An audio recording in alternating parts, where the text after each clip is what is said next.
Before we kick off the debate and the questions here, let me potentially offer a slight counterpoint, because, I mean, at least over the last 12 to 18 months, I've been involved very much in also the discussion of the digital culture. And there are a couple of things we might want to ask ourselves as a background for this discussion.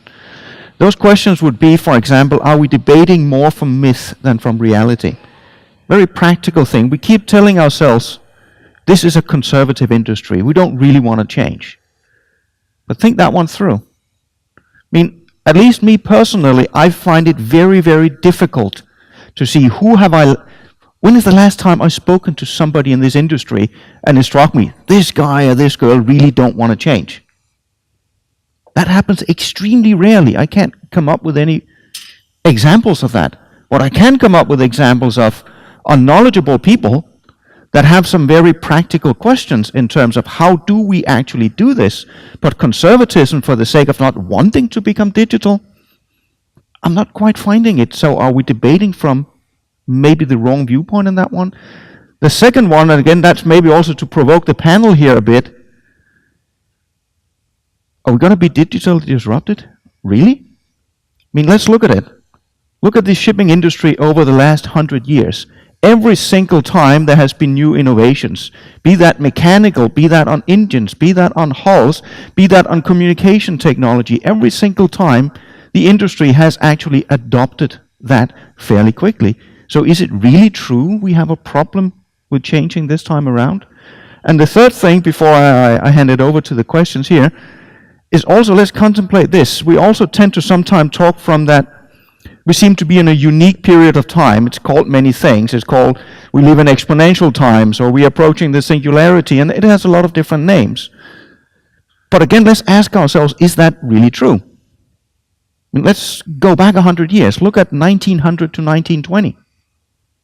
We got radio. We got telephone. We got all the roads paved because, by the way, we got the car. We got the airplanes. We had a massive changing of the whole landscape of country structures, especially within Europe. We had women's liberation movements. Now, if anything, you could also sit in 1920 and say exactly the same thing. We live in exponential times and things are changing faster than ever. So, is it really true it is all that unique? That doesn't mean to diminish the challenges that we are facing, but more take it from the perspective, do we really need to reinvent the wheel, or do we have tools at our disposal that we have already been using for decades, if not centuries, that actually work quite well? So I know that was maybe a slightly long preamble, but I tried to at least put a little bit of counterpoint towards just being focused on the digital side and what are all the challenges here. But let me hand it over to Maersk first to basically ask the question also with his background. What are the major digitization trends you see, the major disruption trends? And of the ones you see, which ones are actually going to matter in terms of more than just incremental or more than just providing for nice slides at conferences? Well, thank you for the question. And first of all, it's a joy to be here. Unfortunately, Niels Bruus couldn't make it for the panel, so I'm a short stand-in, but we are working closely together, so I hope I can reflect his perspective on this as well. Major digitalization trends. Well, we at Maersk, we are definitely trying to use digitalization as a lever for further growth and for further efficiencies. We are not trying to say digitalization is an enemy, but we're really trying to embrace it. Digitalization is a lot of individual items. My own focus is on the vessel side. I'm passionate about making humans and computers and machines work together. We've done that for many years, but taking that to the next level. And if you just look at the vessels, there's so many different areas that individually will come in and affect the way we operate the vessels. However, I think that the biggest disruption, if you should use this word, for the industry will be more on the cargo handle side, on the paper trails that we mentioned previously, how to make that more efficient. Part of the digital mindset is to be customer driven and to look at the customer first and take away that complexity. Essentially, that's what digitalization can do. Take a complex problem and make it simple for humans to grasp it. So major items, paper trails for sure. Making these huge fleets we have with different ages of vessels, making them suddenly become into something that's transparent and workable. But I don't see all of this as disruptions more than this will be the new evolution era, where previously we've, as you described, evolved in steps with a certain time period. The rate will go up. This will be faster. And I think the biggest call we'll have is rather flexibility and I know it's an overused word, but agility to say, well, I can't predict what will be the disruption in 5 years, but I need to be on the track and say, well, I need to adjust fast. So I think the disruption will be those that won't move fast, might be disrupted. Does that cover the question? Yeah, thanks a lot. And it actually gives me rise for maybe expanding the question here to Peter as the next one. Because when we're hearing Morten here say this has to be customer driven, maybe to provoke slightly, what role does the European Commission even have then? I mean, let me hand it over to Peter. Yeah.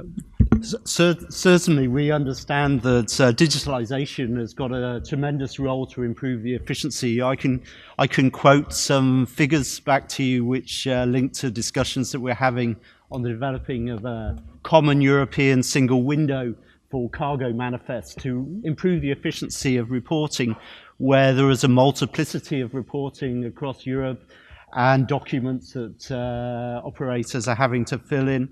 So we estimated that 4.7 million staff hours each year are spent filling in these forms.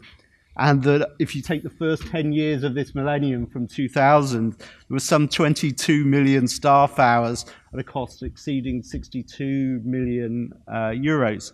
So certainly in terms of digitalization, these are areas that we're exploring. But as we have seen from incidents like the WannaCry, which you know very well, last year, that digitalization and connectivity is not without its risks. And as we have increasingly digitized and connected systems across all of the global ecosystems, these vulnerabilities cannot be ignored.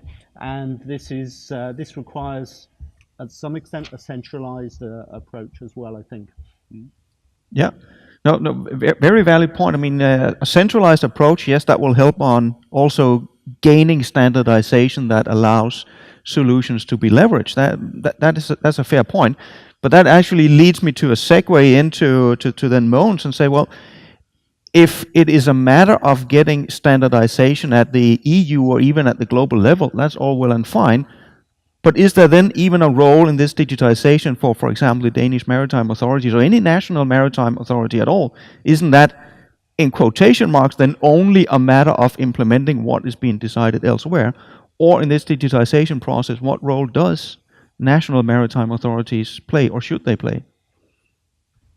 I'm sorry, but I have very big difficulties in hearing what you are saying, because there is a lot of resounding from where I'm sitting. So perhaps I have not got your answer in the right way. But looked at from an maritime authority, basically, I think that we must have two legs. The one leg is on regulation and enforcement, because if you make regulations without enforcement, you just scream out and do nothing. And the other one is try to collect the industry in some partnerships and try to create a development. Everyone is talking about ecosystems of different character these years, and I think that from an ecosystem point of view, then we have very big challenges and possibilities for the time being. And I see that if you take a ship from design to building, operation, major retrofits, and to decommissioning. Then you can take another layer saying that there are different stakeholders involved in that transformation, and we need to create an ecosystem of cooperation between these players, because we are so dependent on each other. We as a regulator, the class as a regulator, also needs some data, and I think that if we can create a form of ecosystem here, and that ecosystem shall be some models with regard to data, with regard to software, and regard to hardware. And I think it's very important to mention hardware, because when we talk about digitalization, then you sometimes get the impression that we have no bindings towards the future. You must never forget that shipping have very big and heavy investments in steel, and these investments last not for the next 2 months, they last for years. And we must never forget that dimension when we talk about digital possibilities and futures. Yeah. No. I hope I gave some answers. Absolutely, and you can say I'm very much with you on the latter part of saying, fine. That was also what I was sort of alluding to in the beginning. People are not inherently conservative in this industry for the sake of being conservative, but there are some very real obstacles to changing quickly. You were mentioning, for example, the hardware and the steel we have out there. In other cases, it might be legislation on, for example, safety and security. There are many different obstacles. So, and then coming up with the next question here for Torben, I mean, I might actually want to turn the question a little bit around, because instead of looking at how do we instill a digital culture into shipping, we might also want to ask the counterpoint question, is there a need to instill a little bit of the maritime culture and understanding into the digital companies in order for them to better understand how do they practically approach it, so their solutions go from being looking nice on the computer to actually working in the real world? Well, absolutely. I don't think that anybody create working solutions without having a certain level of domain knowledge. And it is it's quite interesting for me to sit here, because we have been the supplier of digital tools for the DMA for the last 10 years. And if we have not been in a position to be able to follow the development of the implementation of regulation by the DMA, we would never have been an active player towards the DMA, as we would not be able to be an active player in the industry. So for me, this is definitely necessary. We can have bright ideas brought forward, but in order to implement them in a profitable and efficient way, we need to collaborate between the digital industry and the maritime industry.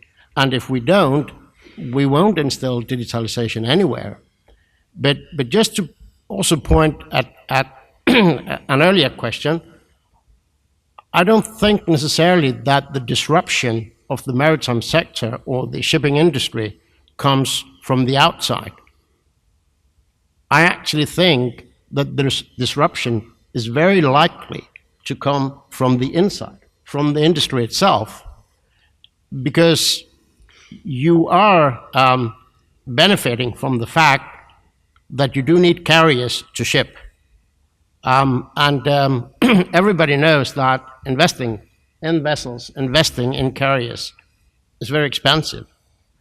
And we don't, in a short while, see, or at least I don't expect to see, that we can carry large amounts of goods in any metaphysical way. So for me, it's important to say that I believe you are the ones who can actually disrupt yourself. And disruption doesn't really take a lot. I mean, disruption only means that you are ready to do things differently than what you do today. You can have disruption in any part of your value chain. So, and that is a process. That is a thought process. That is a willingness to try, to test, to experiment, and to find the ideas that can actually deliver increased efficiency, lower cost, or increased quality, or all three of them. Yeah, certainly. Maybe to just add one thing to that. I mean, you mentioned you've been doing this for over 10 years. The American-based Journal of Commerce last year came up with this very nice map of what they call 100 digital companies that had grabbed a lot of the headlines in the maritime industry in 2017.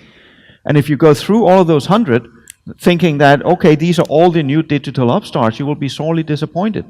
Looking through all 100, what you find is the median age of these companies is 8.5 years. Which, if you think it in terms of other digital disruptors, is, well, the age of the dinosaurs. But I think it also proves that the step from having a fantastically good digital idea until that can practically be implemented within the industry, the lead time is actually very, very long. And that takes me over to you, Tamara, and thank you for the keynote you had earlier today. That actually set the stage very well. So the question I want to pose to you also, given what we just heard from the other gentlemen here, is if we are to be successful in realizing the vision you put up there, and the vision you put up there is very much aligned with the vision we see from a lot of other companies within the industry as well. But what are the main barriers that we then need to overcome in order for that vision to actually be reality? I wouldn't say within 1 or 2 years, because that would be unrealistic, but at least within the time frame of, say, 2030, 2040, 2050. Yeah. Thank you for the question. And I think it all has to do with culture and with mindset. Because I think we also have to be more bold. We have to try more things. It's about collaboration. It's about going into avenues we haven't tried before.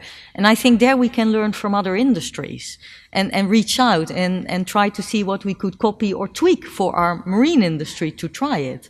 So I think it's maybe not so much a regulatory thing, or it's not something that is really cost focused. It's very much on what's in the mind, how to think outside of the box. Because I think in a certain way you say, are we conservative? Are we not innovative enough? I think we're very innovative enough, but maybe we're not always sharing enough. And I think it's about the sharing and the collaboration, because if you bring 3 people together, you get a better idea when it's 2 people. Bring 10 people together, the idea simply gets better. So I think it's all about the collaboration and bringing in new ideas from other industries. So it's very much a mindset, and we all have to do it together. Yeah, certainly.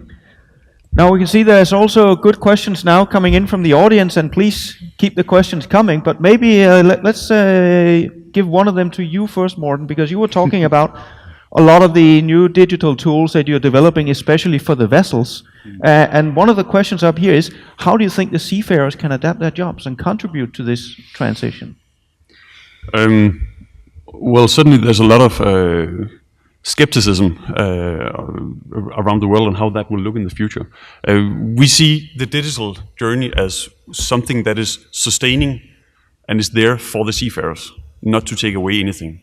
And what we've realized so far is that a lot of software guys can do something, but essentially it comes down to the knowledge of the ship, the knowledge of the operation, in order to make the digital transition successful. We see that the seafarers' jobs will evolve into something where they have, instead of having to go down and fix something on a breakdown basis, then we can go down and repair it on a preventive basis instead. Something that will actually make your lives better. It could, essentially it will make your, in my mind, it will make it more meaningful that you are enabled to be even more successful as a seafarer with the digitalization tools. That's the mindset we are trying to propose. If I could comment on that, I also see a role that we go from repairing and kind of firefighting to optimizing. Exactly. So you could say the work starts to become more interesting. Instead of everyday firefighting, what happens unexpectedly, and trying to solve that, you kind of are having a broader view, and you can focus on optimizing the operations. Yeah. But will that also change the skill set you require from the seafarers? And how do you accomplish that? There are two different trends in that. Yes, to some extent that will require different skill set, and I mean every person in a digitalized age, not just the maritime, but in the society as such, will need to evolve to some extent to meet this. But anyone can use an iPhone, so it's not like we're not as humans skilled to and equipped to make the change. So that's one direction. The other direction is that with connectivity, you have the opportunity to augment your the skill sets on board. It might be that you're not specialist within this, but hey, there's a hotline that can, I don't know if it's virtual reality, augmented reality, or just a smartphone filming that can actually assist you. So to some extent, you also give new abilities to the seafarers and take away some of that risk that you must have if you're saying, well, I'm going to repair something and I'm not quite sure if this is safe or I'm in doubt whether I can do this, then you actually have backup. Torben, you had a comment as well? Oh, well, it's very much in the same line. I mean, actually, today we are growing up in a world with millennials that have been using these technologies ever since they were 3 or 4. So to think of it as a barrier is probably the wrong way to look in until 2030, at least. I think we will see that a lot of this education actually comes right from primary school, and the ability to use the new tools are actually there. And well, I just heard in the radio yesterday that now you order your food at Danish hospitals, especially in the older patients, on iPads. So to think of technology as a barrier to innovation is really the wrong way around thinking it. Yeah, I think we shouldn't underestimate this sort of socio-technical issues related to deployment of new technologies. You know, increased automation on board will probably reduce crewing levels and perhaps make the life at sea more lonely as there is a vision towards a transition towards fully autonomous or remote controlled shipping. And if you take the analogy with what is happening in the automotive sector, where they're using these sort of dual control systems where the people on board are basically watchkeepers. And in fact, in DG Research, you know, we have the advantage and we look forward to these next steps and try to put some certainty into this technology. And we're now investing 20 million into autonomous shipping research, where all of these side issues relating to the legislative and the social, and also bringing together the different types of automation technology which exist individually into a sort of integrated system will be addressed. But certainly it will change it has the potential to change the nature of work at sea, I think. Mogens, just before I give you the word, I just need a quick follow-up here with you, Morten, because I could see you were shaking your head when Peter mentioned that you would see reduced staffing levels on the vessels because of automation. Yeah, we actually don't see the reducing of staffing, at least not from the perspective that we see. No, I mean, the cost of crewing is such a small portion of what we have on our vessels. It might be that if you have a 100 TU vessel or something like that there would be a business case, but from what we're doing, the investment in the full-blown DP4 setup that you need to do full automation, there's such a long stretch to make that happen. With a very large business. Yeah, definitely. And I mean,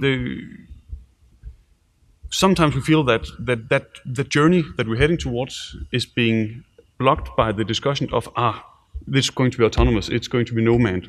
But what we're doing today is the evolutionary steps, and that's actually what we and to say that in 5 years which direction we'll take, I think we might hinder ourselves by focusing on that full-term vision instead of saying what can we actually do now, and allow us to be agile instead of 30 years thinking.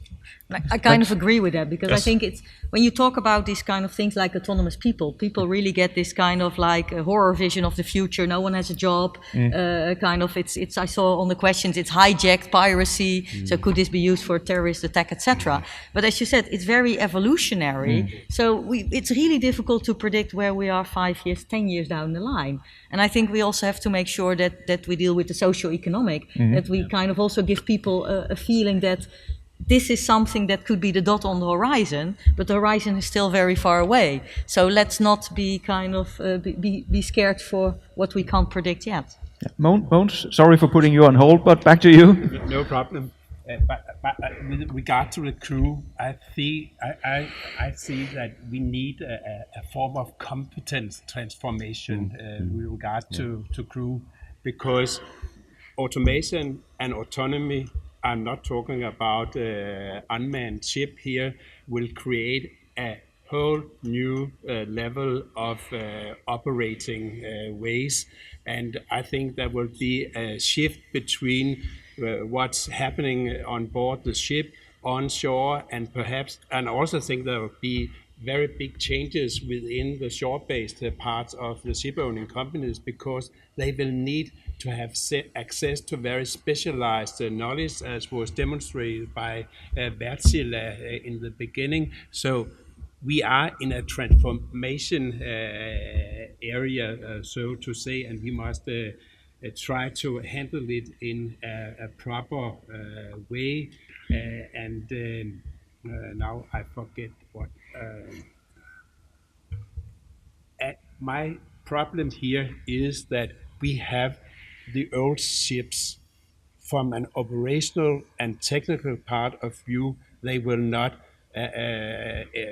be changed very much, but then we will get the new ships, and they will create a need for this thinking we are about here. And my fear is that we will get two different crew categories, with crew for old ships and crew for new ships, and then we will create some internal barriers which can be very difficult for in handling. Could I put a challenging question back? Because you say you have old ships and you have new ships, but then maybe the challenging question: can we still afford to do nothing with these old ships? I'm a regulator, and of course I have to believe in the market. What I see is that the old ships are not retrofitted with new technologies, and of course I could come up with different measures how to so they adopt the new technologies, but then we are not on a market-based trailer, I think. Yeah. I think to say old ships and new ships might be a little too black and white. There's a large grayscale where I think for all of it, it makes sense to retrofit and to improve some, but the degree of optimizing, of course, depends on individual terms. And as such, it's not like an A and a B team, but more a sliding scale, in my mind. Yes, I hope you are right, but I think that we shall take into consideration during this transformation, we must not create an A team and a B team. Torben? Yeah, but I think the other thing is, without having to retrofit the entire fleet, the ability to change the work behavior on board the ship goes without saying by assistance from the outside. So it doesn't need to be the modern ship to be able to use technology to prevent rather than to maintain. And that ability goes for ships in any classes. So I think we have the opportunity to really gradually make that change and to assist any seafarer, regardless of the age of his ship, to use technology to improve his efficiency and to improve his everyday life. Yeah, I would agree. I do think it is an evolution, and I think as Chairman Mao said, the march of 1,000 miles starts with the first step.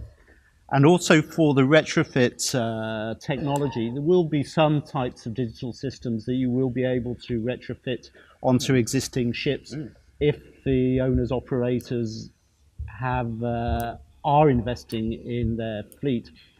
Unfortunately, that's not a uniform picture, and there are many older vessels that haven't seen investment in normal state-of-the-art technology for many years.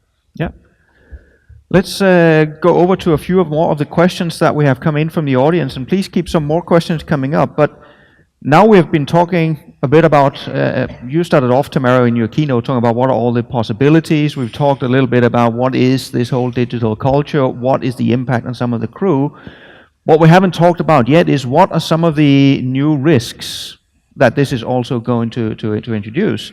And the examples are not missing out there in terms of what can go wrong, especially in the whole cybercrime sphere. But maybe a slightly more broad question that I would like the entire panel here to discuss is, if you look at it from your perspective, as we go down this very much digitized path, what are the realistically greatest new risks that we're taking upon ourselves, and how should we be tackling them?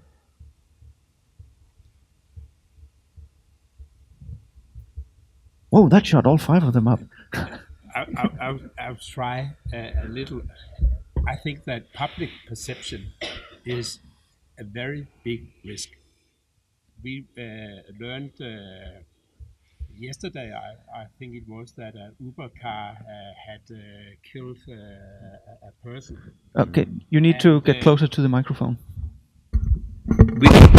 We learned yesterday that an Uber car had killed a person in Arizona, and it also was stated, according to the police, that from their perspective, as it was now, then it would have made no difference if it was with a driver or without a driver. And I think that from a public perception point of view, such incidents are killing. Yeah. Torben, you want to comment as well? So I agree with that. With that last point, the social acceptance and liability, and is it the manufacturer's fault or the person who was the backup's fault, is an issue. But also, I would say connectivity is a risk. When we are globally relying on connected systems that rely on cables, that rely on wireless transmission of data, all of these systems are vulnerable and can fail. And as we become ever more integrated, these have a huge capacity to cause tremendous disruption. Yeah. Torben?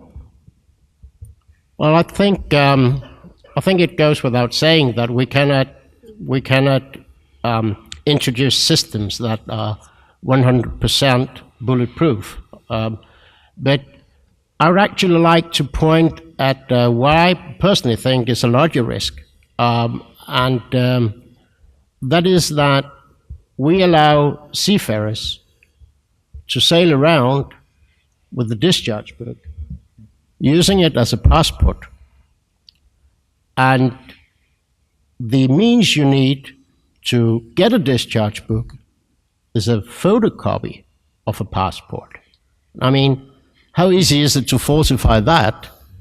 And why don't we secure that the discharge books are being digitized, hold biometric data, so that we at any port or whenever we issue a discharge book can certify that the person is really who he or she tells us that she is. Yeah. Morten? Obviously, we have a lot of points on the risk in cybersecurity, and that's something that we've been doing a lot of thinking on the last 3/4 of a year. There's 2 aspects there, and I want to touch upon. The first is the security versus resilience. item that we know that we will be hit again. It was just published yesterday that there was another incident on Svitzer, minor though, but and we expect and we plan that we will be hit. The problem is what do you do with that, and how do you make yourself resilient and make it not affect your business? So there's a mindset change for all of us. So that was the one note. The other note is previously cyber attacks has been on IT infrastructure, meaning stealing information or deleting information. The next era will be on the operational technology, meaning also Wartsila's equipment and you can say what actually can bring harm to people. On that note, of course, we need to reinvent the way you think about things. A simple item like the default in an IT infrastructure, if you see an attack, is to close. How would you like your main engine to close down if there's an attack? We probably need to reinvent something, and that's also why the cautiousness when going into OT should be, and is for our side, quite much larger. But it's also where there's something that cannot be driven from an IT or a programming side, because you need to understand what this equipment can do. And that's essentially also why the crew is necessary. I mean, the backup essentially of an analog function is extremely valuable in that risk setup. So risks, there is risks out there, and the last point I had was that we also do have risks today. I mean, who doesn't carry a USB stick on board a ship? How many of the computers on board can have that? I won't guess how many viruses that are on board ship computers, but I think everyone's guess is as good as mine. So that risk that is there today, how can we improve that? If all virus scanners were up to date, perhaps that would be a better situation than the situation is today. Yep.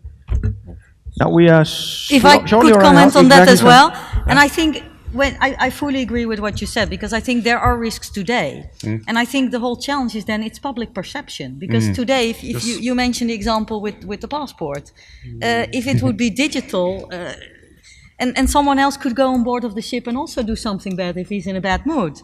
So we think there are no risks today, but then when the whole digitalization comes, we're very, very worried.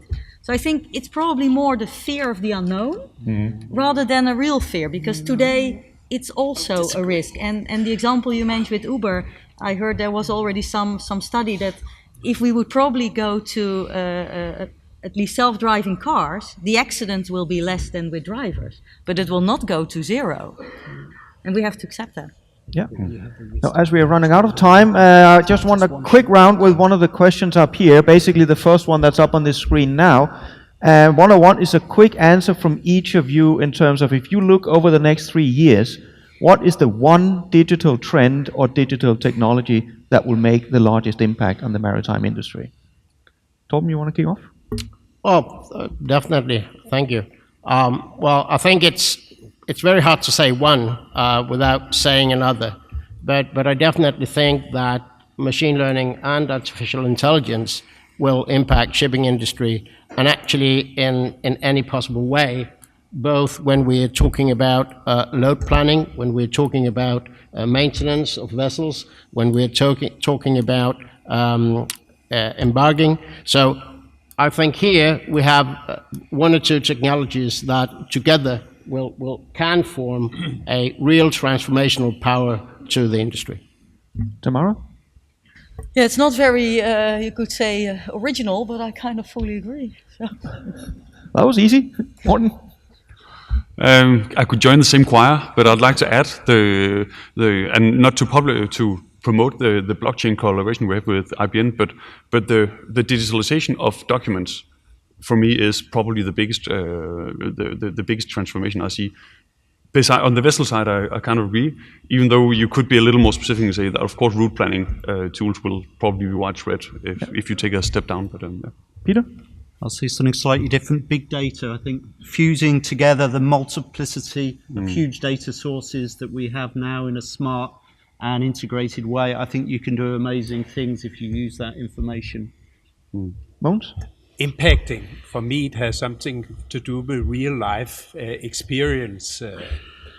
and you can make a division between technical and operational, and then bureaucratic. And I think that we will see the biggest advantages within your bureaucratic fields within the next 3 years, with European single window, new trading platforms and so on, because you can set them up.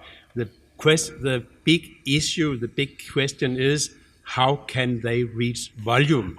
Because if they do not reach volume, we will not get further, because we must never forget that we are in an industry characterized by big volume, big consolidate, and so on.